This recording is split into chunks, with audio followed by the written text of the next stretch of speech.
All right, starting over. Here we go. Here we go. Starting over. Angular momentum, which is a quantum number. Okay.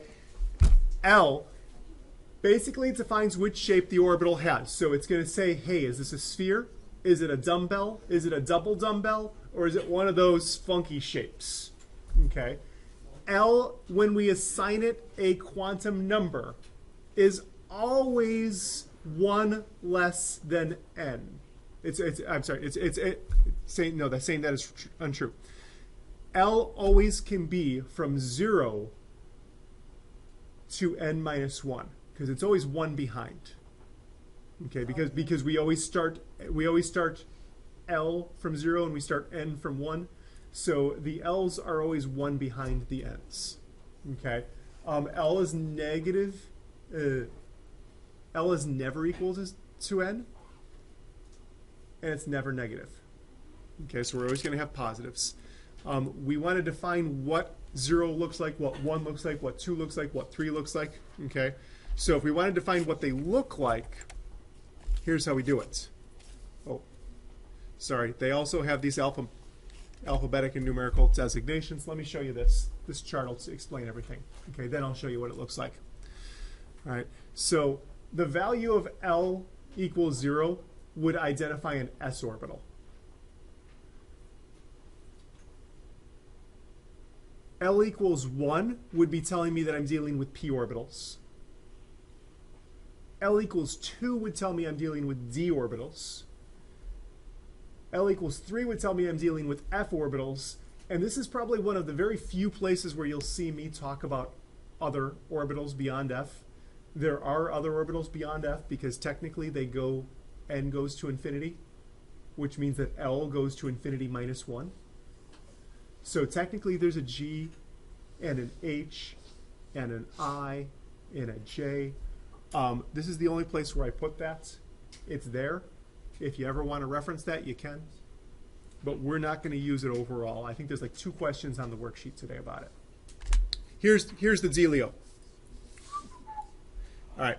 So if n is equal to 1, that means that the only L I've got available to me is 0L. And that's to say that I've got an s orbital. Okay. If I'm in the second energy level, if n is equal to 2, that means that I have an L possibility of being a 1, which means that I could have p orbitals. But I could also have s, so my choices are 0 and 1 for n equals 2. N equals 3, my L's could be 0, could be 1, or it could be 2. So I could have S's, P's, or D's. Is this making some sense? How do you make that true? Okay. It's always based on the fact that L is always, the maximum value is always n minus 1. And that's the maximum value. So all of the choices below it are available also. Are they going to ask you, like, what's the maximum value that L could be? Or are they going to be like, what is L? We could ask you what the maximum value of L is, sure. Or we might ask you what L is, or we might ask you where it, But if you have, like, a level. So other things that you guys need to know about L, about these orbitals, you guys need to know that these orbitals are not as well defined as we'd like. They're 90% probability maps. I prefer not to say that the orbital is not well defined. I prefer just to say it's a 90% probability map. Okay, because I think that that's fairly well defined. You need to realize that each of these orbitals holds 2 electrons. So an s orbital can hold 2 electrons. There are 3 p orbitals. How many electrons can be held there? 3. Nope. 2. Each of the orbitals holds 2 electrons. There's 3 orbitals, so how many electrons? 6. I happen to know math. Okay. Yeah, I remember I said there were no puppies. This is small little puppy. So okay, they're not. It's not hard to do. Okay, tiny puppies. All right. So things. This is kind of on the chart, right? S is L equals 0. That was on the chart you just wrote down. You know they're spherical. They do differ in size depending on n, which we pointed out last time. We said n equals 1 would be small, n equals 2 would be bigger, n equals 3 would be even bigger. Okay, And there's only one orbital here, which means that there's a possibility of 2 electrons in s. In p, since there's 3 orbitals, there's a possibility of... Aubrey? Oh, I just have a question. So, go on. 6 electrons. All right, D's have 5 orbitals, so there's 10 electrons, and F's have 7 orbitals, so there's a possibility of up to 14 electrons being held in those F orbitals. Again, each orbital only holds 2 electrons. When L is equal to 0, we're talking about s orbitals. It doesn't matter what size s orbital, we're talking about an s orbital. Okay? When L equals 1, we're talking about p orbitals. So they would look like dumbbells. When we say that L is equal to 2, we're talking about the d orbitals, which have the double dumbbell shape. Or there's that one that has the torus in it. The donut, sorry. I always want to call it a torus. All right? And then, of course, there's F1s, but I don't have a picture of the Fs. When L equals 3, they'd look like the 7 shapes of the complex guys. All right? Yeah. Why am I copying that down? I don't know, right? That's why I said you're probably not copying this down. All right. The next item, guys, we have to talk about is the quantum number designated M sub L, the magnetic quantum number. The magnetic quantum number is going to help us to designate which of the orientations that we're looking at. You know with P how there's 3 orientations? Here, I'll go back here. With P, there's these 3 orientations. If I say L is equal to 1, I know that it's one of these 3. I know that it's dumbbell shaped, but I don't know which one it is. M sub L spells it out and says, hey, it's that one, or that one, or that one. So it tells you which of those 3 it is. Okay? And the way that it does this is that M sub L can have values between negative L and positive L. And it does include 0.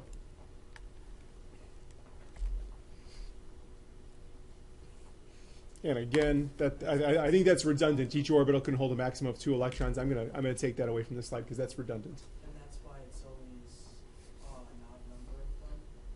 This is why there's always an odd number of it. That the mathematical, I don't know whether this is the reason or that this is born of the reason. Which would make it even that 0. Right. So if n equals 1 and L equals 1 less than that, right? Then M sub L, there's only one possible choice. 0, because there's no such thing as negative 0 or positive 0. Right? If n is equal to 2, though, then I've got L's. Ooh, hang on. I'm actually going to write this down twice. N equals 2. Because L could equal either 0 or 1. When L equals 0, the M sub L is going to be 0. When L is equal to 1, my M sub L choices get bigger, right? I can go anywhere from negative L to positive L. So I can go from negative 1 to positive 1, and the number 0 falls between. Yes, sorry. Let's say that I get down to a farther position. I say that L is equal to somebody's favorite number, I don't know, 7. Oh, holy shnikes, this is huge. I'll never give you a homework problem like this, okay? We'll never get up to L equals 7. But since Aubrey said 7 really, really loud, and it's a lucky number, my sub L choices include negative 7 all the way out to positive 7, 0 in between, and every other integer in between that. So negative 6, negative 5, negative 4, negative 3, negative 2, negative 1, 0, positive 1, positive 2, positive 3, positive 4, positive 5, oops, forgot the positive sign, and positive 6. Is this making some sense, guys? How do these numbers correspond to the orientation? Because isn't the orientation like X, Y, That is an awesome question. How does this correspond to the orientation? Okay, so here's how it corresponds. Okay, so again, the question was, how does M sub L correlate to this? Technically speaking, this is M sub L equals -1. This is M sub L equals 0. And this is M sub L equals +1. Okay, so yes, they refer to them as X, Y, and Z, but as far as quantum numbers are concerned, we're going to refer to them as -1, 0, and 1. Okay, I'm not concerned that you guys can line up -1, 0, and 1 to these particular pictures or to X, Y, and Z. I need you guys to know that when electrons will go in here, they're going to go in from -1 to +1. So they always fill from the lowest number to the highest number. Okay. I'll explain that in a minute, Aubrey. I know that sounds crazy. Okay. Okay. So same thing here, guys. Hey, what is this first? This is arbitrary, completely arbitrary. But what is this first one going to be called? It's going to be called -2, right? Okay, so the second one's going to be called? -1. The third one's quantum number is going to be 0. The fourth one's quantum number is going to be +1. And the last one is going to be +2. Is this making sense? Well, when the pictures are lined up like that. You need to know that if I ask you what order they come in, -2 comes first, +2 comes last. For what? Like, For a d orbital. This is d, right? yeah. Okay, so for a d orbital, you would know that M sub L goes from -2 to +2 in that order. Okay. So the last quantum number to talk about, guys, is the spin of the electron, known as M sub S. Okay, so electrons spin within the axes of the orbital. All right. This is a fact. It's kind of interesting, although it's not on the test. A spinning charge, so a charge that spins, generates a magnetic field. Therefore, the electrons wind up behaving as magnets, okay, which is why they've got charge. Okay, they can spin clockwise or they can spin counterclockwise. As far as the quantum number is concerned, we've decided that a clockwise spin winds up being 1/2, +1/2. Yes, the sign matters. And a counterclockwise spin is going to be designated as -1/2. So there's only two choices for M sub S. Okay. And we have a nice little diagram here showing you guys that electrons can spin in the s orbital clockwise, which we indicate as a up arrow. And they can also spin counterclockwise, which we indicate as a down arrow. Is +1/2 off? And let me add that to this. I was just noticing that, Brett. +1/2 is designated as our up, and -1/2 is designated as our down. Okay, so positives clockwise, negatives counterclockwise. Correct. Okay. Mm-hmm. Here is the question, and I'll show you guys how to tackle it, okay? What is the total number of orbitals associated with n equals 3? How many electrons is that? I feel like I'm being insulted. Okay, all right. Hold on. So here's, I really do almost feel like I'm being insulted right now. Associated. what quantum numbers does orbitals actually talk about? No. No. Wait a minute. All right, L, right? Is it L? Okay, so basically they're asking is, what's the total number of orbitals? What's the total number of, that we can talk about here? So if I'm talking about n equals 3, then L has to equal what? 2, right? It can be 0, 1, or the maximum of 2. And those things are called what? Possible L. All right, what are my letter names for them? What's my letter name for a 0L? S. All right, what's my letter name for a 1? And what's my letter name for a 2? All right. So we're talking about the S, the P, and the D here when we're talking about n equals 3. Okay. They're asking how many total orbitals, total number of orbitals. How many orbitals are in an S? 1, How many in a P? 2. I mean 3. 3. There's 3, right? There's the D that's in the X, the D that's in the Y, and the D that's in the Z, the P that's in the Z. 5. There's 5. So this is asking you to do the puppy math of 1 plus 3 plus 5. I think it's 8.